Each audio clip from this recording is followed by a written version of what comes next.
Okay, good morning, everybody. It's my pleasure to share this session, replacing Professor Fausto Pito. He was not able to be here. We have with us the Professor Stefan Anker. Be welcome, Professor. Sorry. It is my pleasure to introduce you. Professor Stefan Anker is head of field tissue homeostasis and cachexia at Charité University, Berlin, Germany. He was professor of innovative clinical trials at University Medical Center Göttingen, also in Germany. The main focus of the innovative clinical trials department was research in the field of chronic heart failure, including development and clinical testing of new therapies. The particular research interests of Professor Stefan Anker include pathophysiology and treatment of acute and chronic heart failure, cardiac device therapy, clinical evaluation of cardiovascular biomarkers, pathophysiology of muscle wasting, cachexia therapy in congestive heart failure or chronic heart failure, aging, sarcopenia, and cancer. So all related. Professor Anker is a member of and serves on the boards of several academic organizations, and he serves on the editorial boards of 5 scientific journals, including the European Heart Journal and the European Journal of Heart Failure. Professor Anker has won several prizes, including 2 American Heart Association Young Investigator Awards, and has obtained a number of fellowships and grants in the field of innovative medical research. He is a remarkable trialist, and today we have the honor of having his presence as a lecturer at his master course in clinical research at the Faculty of Medicine of the University of Lisbon. His lecture will be about advanced cancer as a heart failure syndrome, introduction to a new kind of cardio-oncology research. Professor Stefan, the screen is yours. Thank you so much, Coach. It's a real pleasure to be here with you and to talk also to master students in this master class. And maybe I can get 1 or 2 or 3 of the young guys interested in something where actually I can promise you that if you really work hard for 3, 4, 5 years, you can be in the forefront of science, clinical science in the world. And that's not many areas where I believe with a relatively kind of short, intensive approach, you would really become leading, because simply very few people are doing what we are doing here. We are basically focusing on cardio-oncology, and you might say, well, okay, I know all about this. This is basically something where we are studying chemotoxicity. But honestly, it's far beyond related issues with chemotherapy toxicity, because I personally consider this not so interesting. And whatever is done by 100 centers in the world or more, actually I'm losing interest in. So we are doing things a little bit different, as you will see. And still, I think also that what we are doing has immediate therapeutic kind of consequences. Now, let me step back a little bit, and it was always my aim in life to have one of my talks spiced up with a little bit Marilyn Monroe. And so she said at one stage, the sky is not the limit, your mind is the limit. And why do I say this? Because sometimes we have preconceived ideas and simply don't have the right perspective. The perspective does matter, and we all believe that we have seen a total eclipse of the sun at one time or another, but have you ever seen it from behind the moon? A sun eclipse can look very different from behind the moon. This is done from a Chinese satellite in July 2019. You can see it. And really, I just would like to say, when you look at facts, the interpretation can be very different. So here's one such example.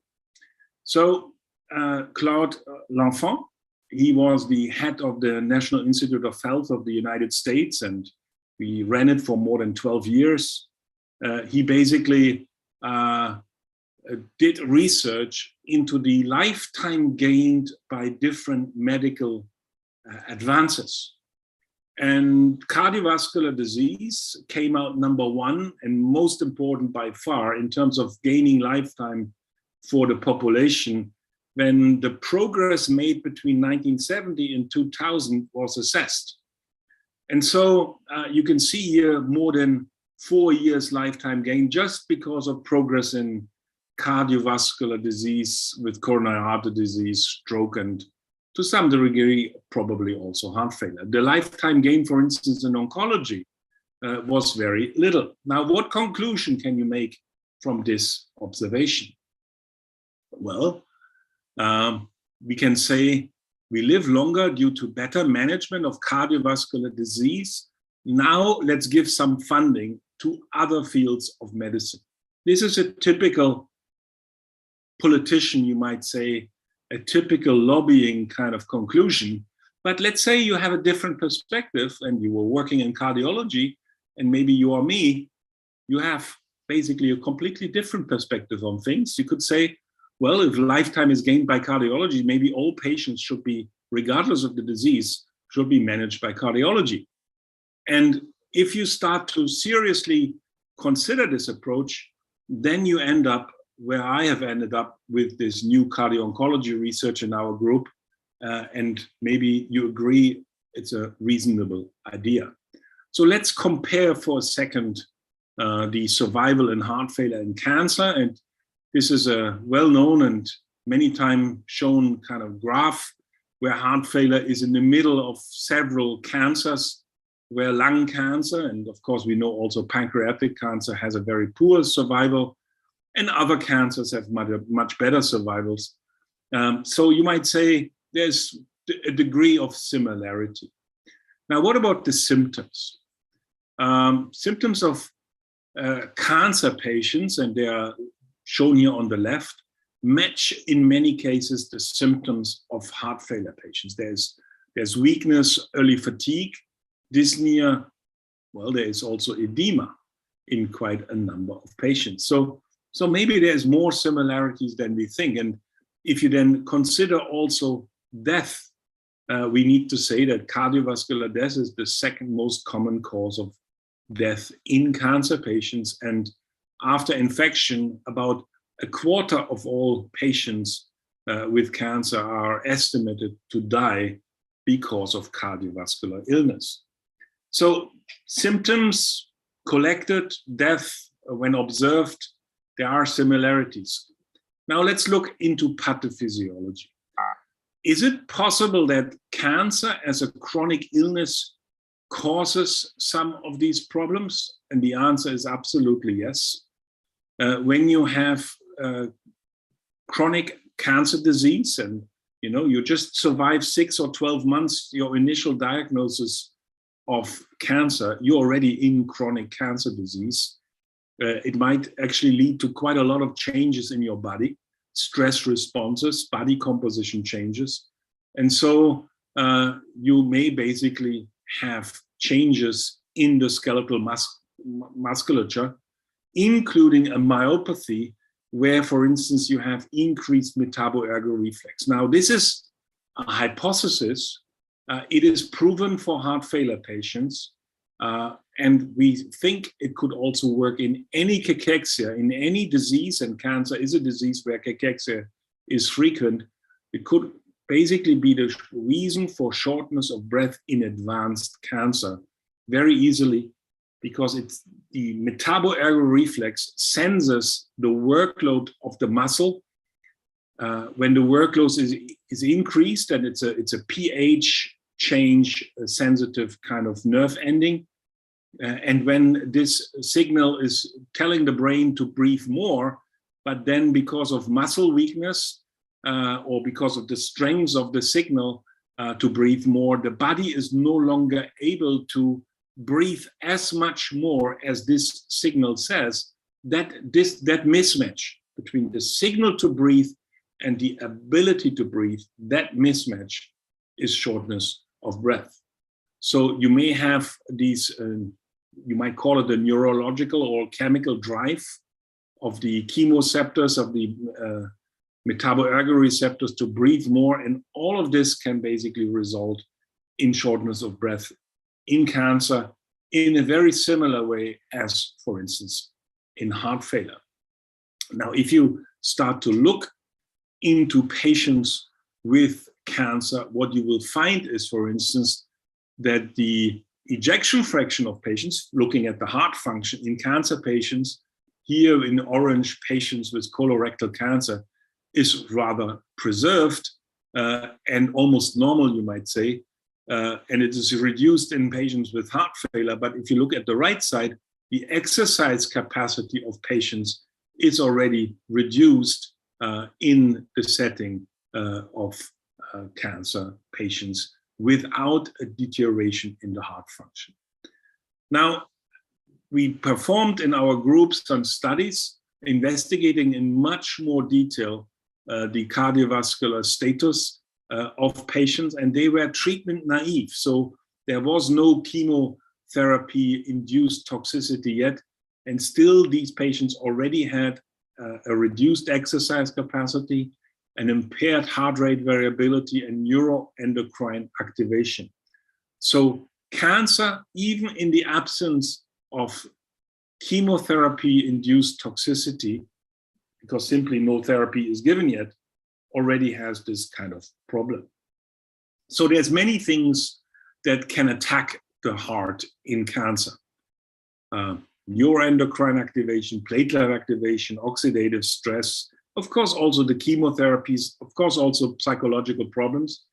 And they can, for instance, trigger abnormalities in the heart, leading to fibrosis, leading to tissue apoptosis, accelerated coronary artery disease. And in the end, you may have cardiac wasting and you may have arrhythmias. Now let's focus on the arrhythmias first. Is there any evidence that this actually does happen? What you might so far say is a theoretic construct. So the first thing to say is, before you get arrhythmias, you get actually abnormalities in the heart rate. And here is a very simple statement. Patients with cancer have on average a much higher heart rate than healthy control subjects. And a high heart rate, you might say above 75, you might say above 80, but if you even consider above 90, you can find in a variable relationship here. You see colorectal, lung cancer patients, pancreatic cancer patients, between 10 and 40% of these patients do have heart rate above 90. And this is or definitely a very high heart rate. Now, the oncologists view this increase in heart rate as a compensatory mechanism. They consider it almost normal. You may know in heart failure, we can treat increased heart rate, not only with a beta blocker, but actually also with ivabradine. And what we know now for cancer is that high heart rate is actually a bad prognostic sign. So maybe in the future, we should aim for lowering heart rate, but of course, this needs to be tested. Well, one step further beyond heart rate, what about arrhythmias? Here you can see the results of a prospective, and this is important as I will show you, a prospective assessment of the presence of ventricular tachycardia in 24-hour ECGs. So I'm sure you've heard about reports that atrial fibrillation is frequent, but in a prospective study of non-selected patients, we only found it in 1 to 2% of the cancer patients we studied, advanced cancer in this case. Stage 3 and 4 were present in 78% of these patients. Colorectal cancer, non-small cell cancer, and pancreatic, they had an average age of about 60, and the women were 46% of this group. And we excluded patients with a reduced ejection fraction and significant cardiovascular disease. And still we found 8% of these patients had ventricular tachycardia present in a 24-hour ECG. And to make a long story short, the graph shows that when non-sustained ventricular tachycardia was present, the survival was much worse than when it wasn't present. And in the bottom left, you can see a small graph comparing the patients that had one non-sustained VT in 24 hours to those few patients with more than one. And this is almost, you might say, numbers and graphs that you only know from animal research, where you have sometimes very small numbers. You usually don't see this kind of thing. But look at the survival is less than half a year for all the patients where you had more than one non-sustained VT in a 24-hour ECG. So arrhythmias sometimes are present and they can be prognostic. But the important thing is, this is something you cannot study retrospectively. When you do study it retrospectively, you get wrong numbers. You get much higher frequencies. Atrial fibrillation, 8 to 10%, non-sustained VT, 17%. These are patients that are sent to cardiology departments because the patient already had a problem. And this is a bias that you as top students, you must learn this issue, that there is an observation bias sometimes. If you look for patients in a certain subgroup of patients, you might get completely wrong information about the frequency of the problem. So if you are analyzing 24-hour ECG retrospectively, the 24-hour ECG was only done in somebody where there was already a suspicion that something is going wrong. And that's why you suddenly see much higher numbers. First, for VT, 17% instead of 8%, but also for atrial fibrillation, 8 to 10% presence of atrial fibrillation retrospectively, when prospectively it's only 1 to 2%. The good news is, in terms of the prognostic power, the data still says also retrospectively, those that have a ventricular tachycardia present, they do have a poorer outcome. So arrhythmias sometimes do occur, and particularly when it's ventricular tachycardia, they do have a prognostic value. And I don't need to tell you that this would, if we can show this in a bigger setting, validate this in bigger numbers, that this would have automatically a therapeutic consequence, potentially. So arrhythmia is one issue. Cardiac wasting and its consequences is another issue. So what about cardiac wasting? Well, cardiac wasting, there's several animal research studies that in the last 10, 12 years have shown the presence of cardiac wasting to be there in different cancer models. These are typically untreated models focusing on cachexia development. And yes, you have cardiac wasting in cancer. Now, in our research group, we investigated this a little bit in more detail. So you first of all see in the top left the change in body weight in a rat model of a liver cancer. So Yoshida hepatoma cell cancer, published, by the way, in European Heart Journal 2014, because of the therapeutic consequences I will come back to.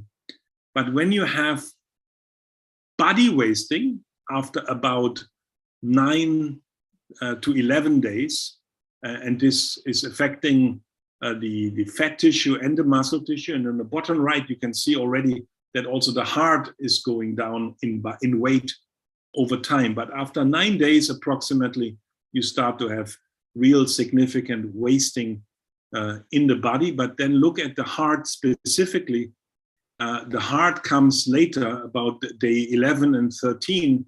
And in the animal model, untreated, you can have losses of left ventricular mass more than 50%. In humans, we have seen, and I will show you some data in a few minutes, we have seen 20 and 30% left ventricular mass reduction over a period of time of 4 months. In animals untreated, and for the perspective of the disease, even longer duration, you might say, you can see more than 50%. And it may not be surprising that you then see development of a heart failure-like syndrome in the case of such a wasting. So when the wasting occurs, and this is the top left, you can see ejection fraction also going down. The cardiac output goes down with the reduction in the left ventricular mass. And basically, you have also the strength of the heart, DPTD, goes down with the cachexia development. You have heart rate variability abnormalities. You have changes in the QRS interval. So the heart goes, you might simply say, kaput in several different ways as cancer is progressing. But one important point, this is so late in the disease, 20 or 30% whole body wasting already occurring, that nobody is anymore doing actually cardiac studies in real patients at this kind of stage. This is when people are in palliation, they are possibly even pre-terminal. These patients are very sick patients. Now, in the initial paper in 2014 in European Heart Journal, we also had some initial data on humans. We've shown that those with cachexia, whole body cachexia, they have fibrosis in the heart then as well. They have neuroendocrine abnormalities. They have increases of aldosterone, of natriuretic peptides. So these patients are sick. These patients behave from a neurohormonal perspective like heart failure. Could they actually develop heart failure? And if so, how? Well, here is the mechanism how a patient group that develops cardiac wasting, you can see here on the side, on the right side, our first cohort of patients where we had an average loss of left ventricular mass of 17%. So what does happen? Well, look at the model on the left, and you basically see that the normal heart, in the case of dilated cardiomyopathy, gets dilated, and the wall stress in the end goes up as the left ventricular mass in dilated cardiomyopathy also goes up. The diameter becomes larger, and the larger diameter basically changes the Laplace kind of law equation, and so you might develop wasting. Now, with the wall stress increase. Now, what about advanced cancer? There is no dilation of the heart in advanced cancer, but there is a thinning of the wall. And if you look at the Laplace law, not only a dilation of the heart can change the Laplace equation so that you have more wall stress, but also when the wall is getting thinner in cancer, you may have in the end changes of the Laplace law in a way so that in the end you actually have a decrease in the left ventricular mass and an increase in the wall stress. And this can cause heart failure. So what about the wasting over time? Do we have this? Yes, we have it. 66% of our cancer patients, and these are stage 3, 4 cancer patients with 1 to 5 year expected survival. And in 90 patients, we had repeat assessments. The first assessment was done at time point 0. And the second assessment was after a few weeks until like 10 months approximately. The average follow-up was 4 months. And over an average follow-up of 4 months, the average loss in left ventricular mass for all these patients was 9%. 66% had more than 5% loss of left ventricular mass, and 44% had more than 10% loss of mass. So losing left ventricular mass is frequently happening in cancer patients, but it happens so late in disease that essentially nobody is really looking at this from a clinical perspective yet. So what to do about all of this? Well, we need to first of all put this in the context what we know about cachexia in general and cachexia in cancer. And we know, for instance, that patients generally speaking, in chronic illness, they live longer when they are bigger. They live longer when they have more fat tissue instead of less fat tissue. Basically, this is, for instance, data here shown from heart failure patients and showing the degree of adiposity that they have. And the most adipose patients with a 30% or higher body fat content, they have the lowest mortality. This is now shown for heart failure patients, but also for kidney disease patients and cancer patients. And the other way around, if you have less muscle, you have a worse quality of life. You have a worse functional status. Now, the notion that bigger lives longer is actually also seen in diabetic patients. On the left, you can see this published on the ProActive trial, a big several thousand subject trial, and you can see that when the BMI was higher, the mortality was lowest. But on the right-hand side, it's also shown for stroke patients. So it's a general issue that when you have low body weight and cachexia, you have a poor prognosis. When you preserve the body weight, you have a much better prognosis. The cachexia is generally associated with neuroendocrine activation, a lack of anabolism and immune activation, and we have done a lot of research in heart failure in this field. And one important thing we did in heart failure is we looked into the effect of heart failure therapies on body composition and body weight. So with an ACE inhibitor, you cannot increase body weight. However, you can prevent loss of body weight. This is data we published in The Lancet based on the SOLVED study. And you can take this for sure. ACE inhibitors prevent wasting. They do not cause, they are not so strong to really make you gain weight, but they prevent wasting. So how can we actually then make people gain weight? Well, first of all, we need to study a little bit the pathophysiology. So what we did is quite some number of years ago, we studied different cachexias in cancer, in AIDS, in heart failure, liver disease, and compared them to patients who lose weight because of starvation. And neuroendocrine activation with norepinephrine and aldosterone increases is specific to cachexia because of illness. Weight loss because of starvation does not have neuroendocrine activation. And if you think norepinephrine, the next thing you may want to think is beta blockers. So what are beta blockers doing? And here you have the result. Beta blockers make you gain weight.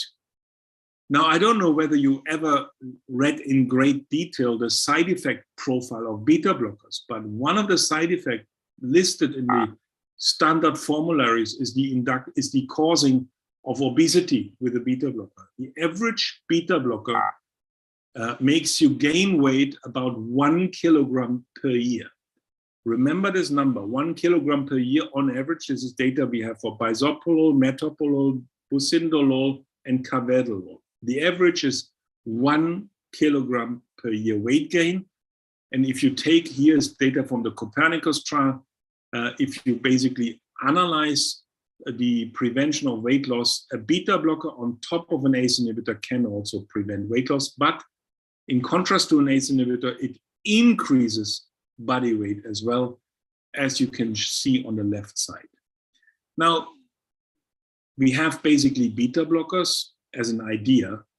We have long-term weight gains, and we have an animal model with a lot of cachexia. What about using these drugs in the animals? Because you may wonder, how can we use this? And now, I would like to show you some data we have in animals, and then we come back in the end, back to humans, where we actually did treat the liver cancer model with these heart failure drugs. And all the different colors represent different kind of beta blockers used in different dosages in the animal model. And we compare them to one drug in the red box around it, where we are using a stereoisomer of a beta blocker that all of you know, pindolol, but we are using the left stereoisomer specific drug to now cause some special effects. And first of all, I would like to impress you with the idea that the change in body weight you can see with beta blockers is quite variable. Some beta blockers are stronger, some others are weaker. You can see the significance indicated, but only one of these drugs was able to make the animal still gain weight, and that was this stereoisomer beta blocker. That's not only true for weight, but in the lower part also true for lean tissue. And if you look here, also true for the left ventricular mass. So the cardiac wasting was prevented. And if you look at the ejection fraction graph, also the ejection fraction of the animals was preserved. And here you see the survival, and the survival was protected. These are animals that die almost 100% after 16 to 18 days. And this mortality was reduced to 30% instead of 100% with the new compound. And this is quite a strong difference. And you can see here on the top right, this compound is S-pindolol, the S stereoisomer of pindolol. And only this stereoisomer left has a beta-1 receptor antagonist action, a beta-2 agonistic effect. So it's basically an anabolic drug, but importantly, it also has appetite stimulating, antidepressant, anti-fatigue effects through 5-HT1 alpha. Now, you may not know 5-HT1 alpha. It's an important receptor system for serotonin. And so suddenly you have one small molecule that's a beta blocker, a beta-2 agonist, but also an appetite stimulant. Sounds like a cachexia therapy. And indeed, that's how this was developed as a anabolic catabolic transforming agent, and so-called ACTA. And we actually have already tested this in 87 humans with cancer cachexia. And the weight gain we achieved in these patients was 4 kilograms in 4 months. Remember, I told you 1 kilogram per year is with a beta blocker and heart failure. And now we're talking 1 kilogram per month. So these are really powerful weight-changing drugs. And this is basically one important thing that we are now doing. So the last thing is, if and when we are doing it, what should be endpoints that we are assessing? And we are proposing that these patients, they are very sick patients, particularly when we focus on patients that are in the pre-terminal phase.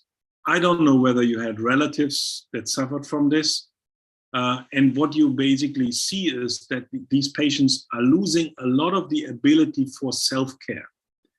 And the ability of self-care is related, for instance, to the ability to walking. If you want to use the shower, you need to be able to walk to the shower.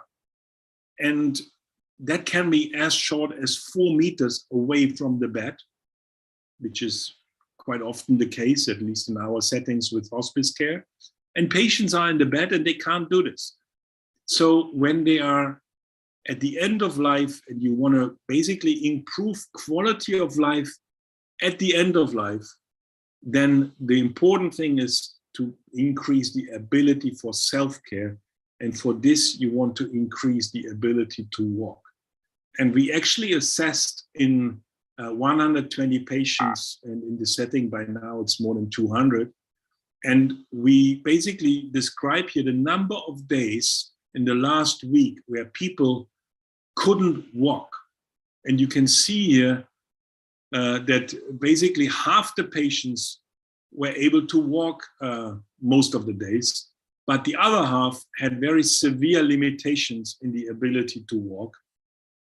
And this, of course, impairs then also the ability to wash yourselves. And if you look into this here, you will basically will see that at least a third of the patients were not able to wash themselves most of the days. 1/3 had some limitations, and then some patients, of course, could do it better. And what we are now trying to do is, and this is where we recently got funding for, we are doing the Empathic Trial. We will do a trial in patients with pre-terminal advanced cancer, where we are giving these patients a complete heart failure therapy. We are giving them empagliflozin and also sacubitril valsartan. We are giving them ivabradine if the heart rate is high, and we're giving them intravenous iron if these patients have also iron deficiency.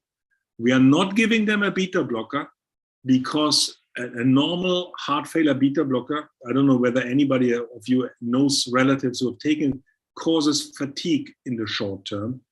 And so we don't want any negative impact on quality of life. We try to improve it. That's why no beta blockers.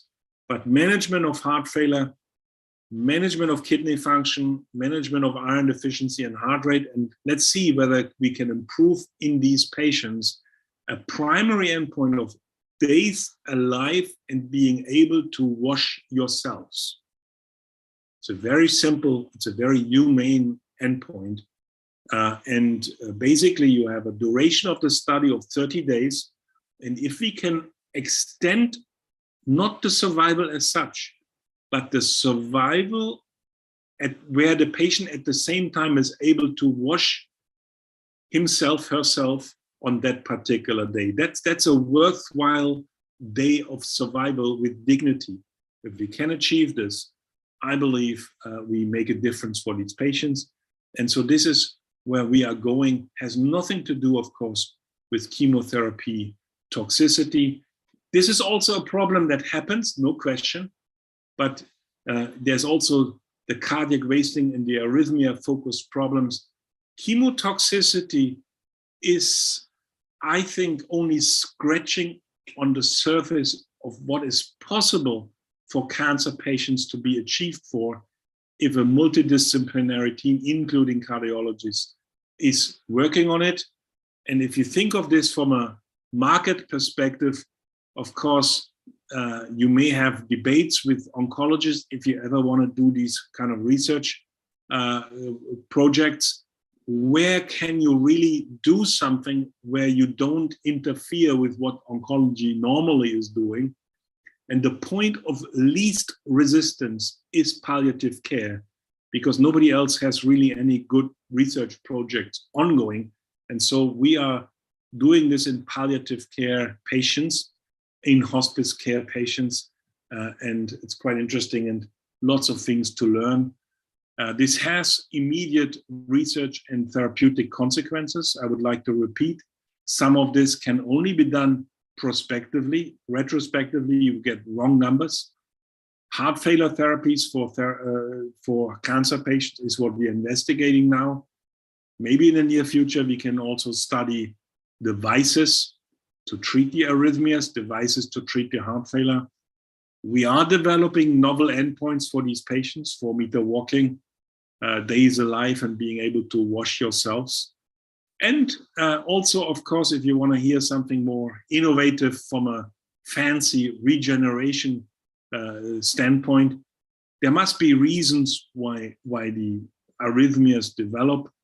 I think it's fibrosis, I think it's electrical cell damage, and maybe even electrical tissue regeneration is possible. We shall see. Many options are there, and I really am happy that I was able to introduce you to a little bit of our new thinking, and I'm looking forward to your questions. Thank you so much.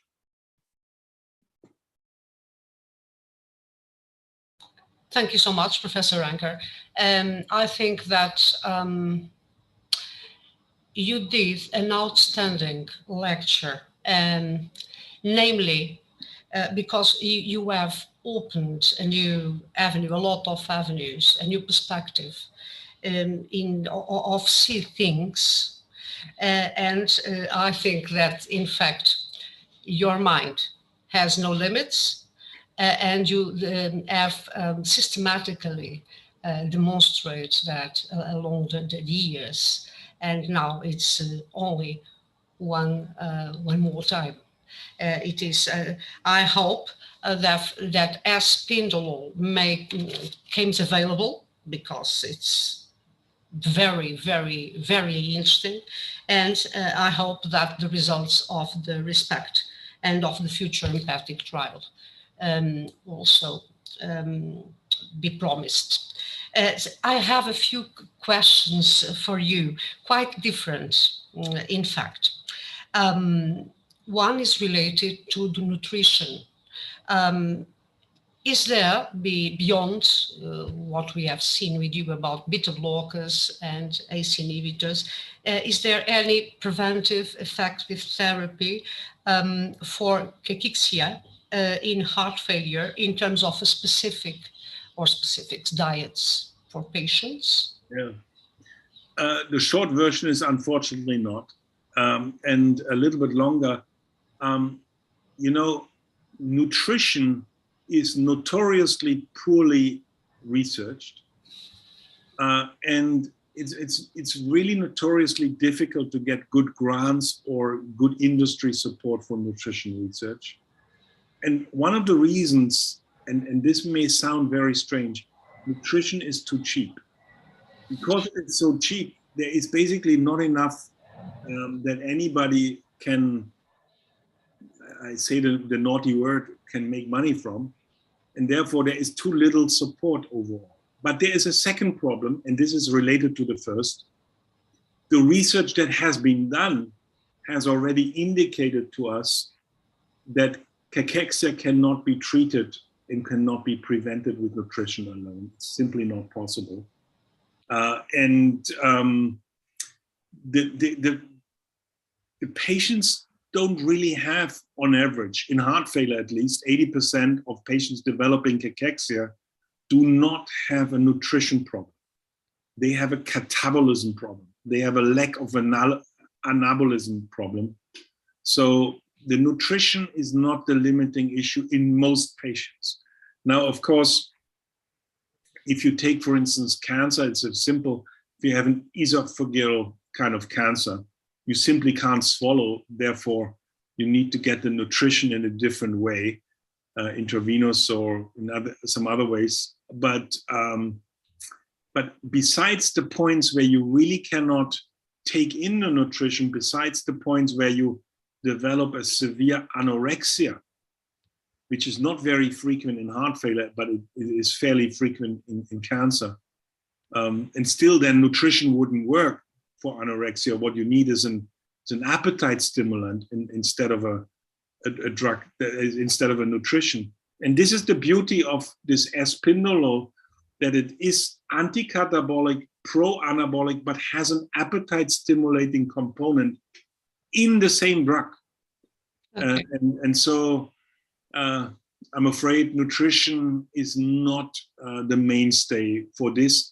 You may argue that if you don't have an appetite stimulating component, giving nutrition in addition would be a good idea, maybe. But it seems to me that the best idea is to give anabolic and anti-catabolic therapies together with a appetite stimulating, so self-sustain of nutrition, appetite stimulating therapy.